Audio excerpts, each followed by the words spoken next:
Just in case you stumbled here by accident, Ascendance of a Bookworm, I'll Do Anything to Become a Librarian, is a Japanese light novel written by Miya Kazuki that was adapted to anime and aired in fall 2019 and spring 2020. It is also my current obsession. Soon after binging the entire 2 seasons of Ascendance of a Bookworm, I embarked on a quest to find out what happened next. Because I wasn't even sure there was going to be a season 3, and I wasn't willing to wait around to find out if our little heroine was going to achieve all her goals and dreams in the end. I picked up the light novels and began reading from where the anime left off, which was good and all, but I quickly realized that there were some things that the anime hadn't touched upon.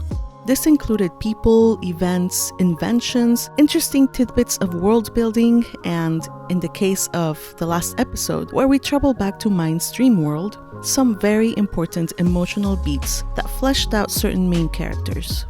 And I get it. Due to many limitations on the medium, the creators obviously had to cut out a lot of content. Hence we got an abridged version of the light novel on anime. I personally think they did a pretty good job, and on the whole I'm thankful that somebody gave this story a chance to be adapted, since it's not your usual brand of isekai. That being said, there are quite a few gems and interesting tidbits from the light novels that were not included in the anime. So, if you have watched the anime but not read the source material, this video is for you. Ascendance of a Bookworm light novel, Part 1 Volume 1, covers Season 1 anime episodes 1 through 5, plus a little bit of episode 6. I would like to share with you every single difference between the light novels and the anime, but I decided just to share with you my pick of 10 things from the light novels that are missing from the anime. They are in no particular order, nor are they like the most important things in the world. They are just things that I found interesting to know more about. Okay? You ready? Let's go! Right off the bat, we know that our protagonist was buried by an avalanche of books, but the anime doesn't go into much more detail than that. However, we learn from the light novels that Urano died in her own book room, a place that was dangerously full of books and which she basically inherited from her deceased father. There were so many books that Urano was crushed by them. Urano thinks of her death as a humiliation rather than a tragedy. The earthquake was at best a 3 or a 4 on the Richter scale, not the kind that would cause fatalities. It is such an absurd way to go that when she wakes up as Mine and realizes that she has died, she wants to roll in her bed in mortification, imagining the kind of headlines that her death made back at home, and saying to us that she died twice, once physically and once socially. I told you, this list includes things that are not really that important to the story, and some may be silly too. But in my opinion, the mention of dirt counts toward the world building in Ascendance of a Bookworm. How so? Well, everything and everyone in Mind's new home is dirty, desperately so. The anime cleans everyone and everything up quite nicely, but the truth is, when she saw her mom, she was struck by Aoife's stunningly good looks, and also by just how dirty she was. Urano, now Mine, would have believed that Aoife was homeless if she'd seen her in the street. Her older sister, Tuli, is also very, very pretty, as well as very, very dirty. Mine pulls back from her sister, not wanting Tuli to touch her with her dirty hand. Yet Mine notes that she herself is incredibly dirty, to the point that her hair was almost black with filth rather than her natural dark blue, until she invented and used rinsham. After Tuli and Aoife washed their hair, Mine makes it her mission to keep them clean and looking nice from then on. Curiously though, while her mom sees no merit in cleaning the floors, as they would just get dirty again anyway, when Mine splattered Meryl fruit all over, Aoife got pretty upset about it staining the walls. In this world, the fruit juices start eating into the wood. Must be some powerful stuff there. Finally, Mine believes her dirty surroundings must be in part causing her ill health, and once she gets over her fever, begins to clean up the house with an obsessive zeal, going so far as to use her little girl charm to get her dad to clean up the cobwebs in the ceiling. Rinsham smells like jasmine. Again, another one that really doesn't matter in the grand scheme of things, but in case you were curious, the first batch of rinsham Mine ever made smelled a little like jasmine. I absolutely love jasmine, so this was nice to know. Fun fact, did you know that jasmine is universally known as an aphrodisiac? With such an enticing scent, no wonder Lutz and Ralph picked up so quickly on the smell of the girl's hair. One of my initial complaints about the anime was that compared to other isekais, the magic aspect of the world building came across as kind of underwhelming. It seemed to me like she'd just been reborn on Earth during a time period before the printing press was invented. You got weird icy trees that vanish in the light of the bright noon sun, the equivalent of debit cards, as well as contracts that go up in flames. Maybe if they had introduced shoe mills, that would have fleshed out the magic aspect of the world. Maybe. Shoe mills are cute little bunny-like fae beasts that are highly valued by commoners as a source of meat, pelt, bone, and fat that even children can hunt. But they have to be very careful when butchering them, as they have a poisonous talon in their front feet, and when they are butchering them, if they cut too deep into a special organ called a mana crystal, they melt and disappear, leaving behind nothing but a dark, mucky liquid and a small crystal. The crystals can be sold at a small shop tucked away in the city. One such crystal brings in 1 medium copper. I mean, I get it. Kids hunting shoe mills in the forest don't advance the central story at all. But I would have liked to know ahead of time what they are, as based on the Season 3 trailer, it will come up for sure. And the small joke will make much more sense to those who know what shoe mills are. More world-building details, this time about the sweet, sweet winter fruit, the peru. Perus are one of the few sweet things that Mine's family ever got to enjoy. We are shown in the anime that you pick them up early in the morning by warming the branches with bare hands, but some additional details from the light novel are that you can't use any fire when you're close or climbed on top of the tree, because the tree will poof the fire away. So people take turns in heating up the branches with bare hands. Additionally, Tuli explains that at noon, the leaves of the tree start shining, then the tree starts shaking and growing before shooting away all the fruit they couldn't gather and then melting away. Again, seeing this magical tree in action would have made me much happier, but then again, not a major complaint. As to peru juice, it was way too precious for one to just drink all in one go. The anime shows Mine drinking all the peru juice from the bowl when Tuli asks her if she wants to try it. In reality, if this had happened, her whole family would have been super angry. In commoner households, the juice is so treasured that they store it away in a jar, and each family member is allowed a small share of it. They measure it out exactly. In the light novel, Tuli and Mine went to trade the Peru leftovers for eggs over at Lutz's house, not the other way around. But Lutz said that they already had plenty of animal feed. He asked if they had any meat they could exchange for eggs instead, as food was running low and he was always hungry now with his brothers stealing his food. Mine witnesses firsthand how Lutz's brothers steal his food, so she invents Peru cakes in Lutz's house, insisting that all his brothers pitch in and help, as well as give their fair share of Peru juice and ingredients. Everyone was so amazed at how delicious the Peru cakes were that they all agreed to help her make recipes in the future that required arm strength in exchange for her teaching them new recipes that would help keep their tummies full. One such recipe was a Peru burger, made with Peru leftovers and topped off with a tomato-like sauce and cheese. Yum yum! Speaking of cooking, at one point in the anime, Mine takes over the cooking and she wows her family with a complete meal that she made all by herself.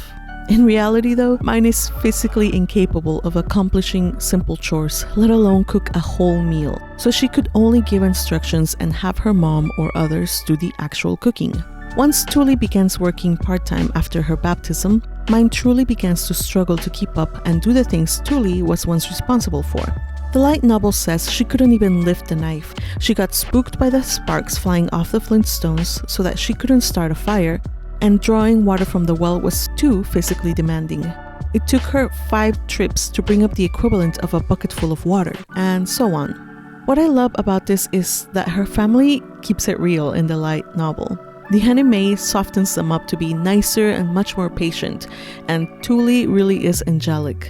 But in the light novel, they react much more realistically. Mom does really get angry. Dad shoos her away and tells her to go help her mom when she messes up his work during winter prep. Tuli sometimes gets exasperated because Mine can't accomplish anything by herself and keeps asking for her help. Mine really is useless. Aside from cleaning, she can't do much else at home. In fact, she's so useless around the house that her father goes so far as to tell Mine he doesn't expect much from her anyway, thus hurting her feelings. And Tuli and her mom are actually shocked as she does indeed make herself useful whenever she goes to the gate to help with Otto. Despite all that she had said about what she did over there, they didn't really believe she had much to contribute over at the gate. Mine does come up with delicious food though. It's just that in this world she has to learn to give people step-by-step instructions on how to do it, which, if you think about it, will be helpful, especially when she starts developing recipes in earnest in season 2 and has to write down the instructions for her cooks rather than have them learn directly from her. So it all works out in the end. Despite her many challenges, Mine's determination brings about significant character growth that only came about as a result of her experiencing numerous setbacks as she adapted to her new world. This is drastically different from the person she was before she became Mine.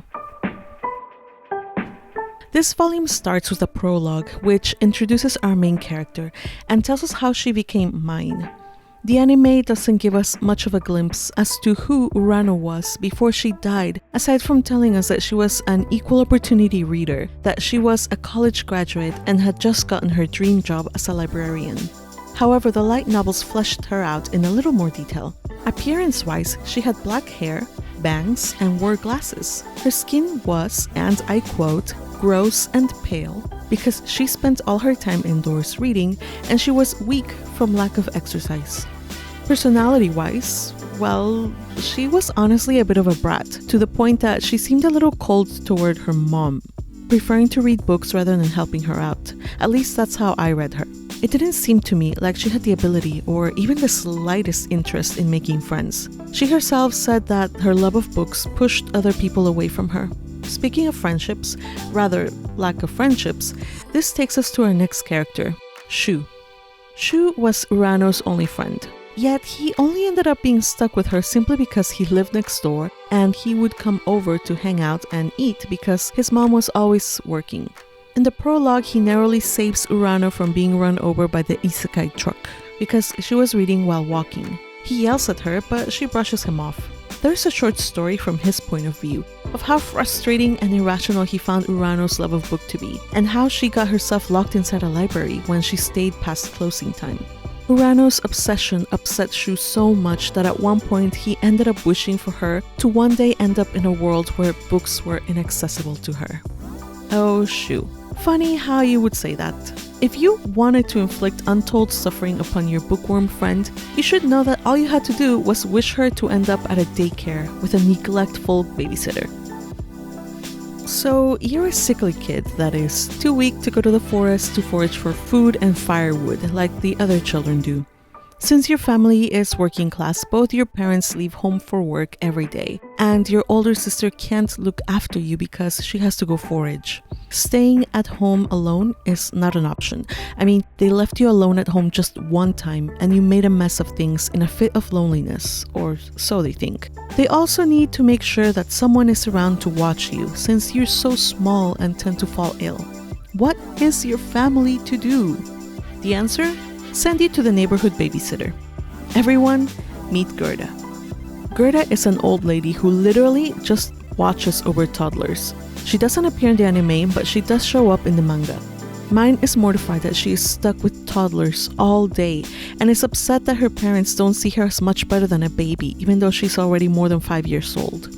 At daycare, Mine basically does Gerda's job, scolding little kids every time they fight or hit each other, making sure they don't stick dirty things in their mouths, and telling Gerda whenever one of them soils themselves. Really, that old lady does Jack as babysitter. However, she does prove to be a convenient excuse when Aoife and Tuli question Mine later on, after she made baskets that were much nicer than those her older sister made. Mine lies and says that Gerda taught her, just to make Tuli feel better.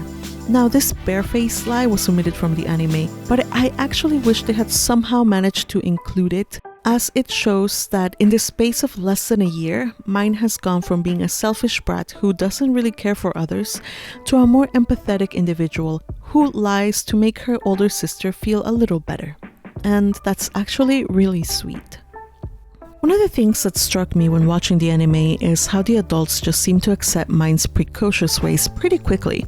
I mean, this tiny little pre-baptismal age kid, who looks like she's no older than 5 years old, is super smart. She knows how to do math, takes over teaching soldier apprentices their letters and numbers, invents things that no one had ever seen before, and forces a savvy merchant into negotiation during their first meeting. In the anime, people mention it offhandedly, but they don't really make a huge deal about how odd she is. Her family is just happy that she's healthier now. And that's it. But the light novel addresses the issue a little bit more in depth. One of the most insightful chapters is the epilogue, when Otto and Benno meet with Corina and tell her how their meeting with Mine went. Otto confesses that, as his assistant, Mine does 70% of the paperwork he has to do, and could easily take over all the paperwork at the gate with just a little bit more training. He recalls the time when she averted disaster, when she handled a situation involving a merchant with a noble's referral, and how no one was around to see him, but she expertly maneuvered around the situation. As to Benno, he is immediately suspicious because her clean appearance and the way she carries herself do not match with what Otto told him about her. He goes so far as to even wonder if her family was, at one point, noble and they have fallen on rough times, and Mine is receiving strict training from their family at home. It is a really fun chapter that puts all that Mine has accomplished so far into its proper perspective. Commoners can just dismiss her as a weirdo, but someone who truly knows how to appraise a good product and sniff out a good opportunity immediately caught on to the fact that Mine was very valuable indeed, after only a short meeting. It's just an example of how Mine is a bit of an unreliable narrator, for she clearly does not know how many waves she is capable of creating in this new world of hers.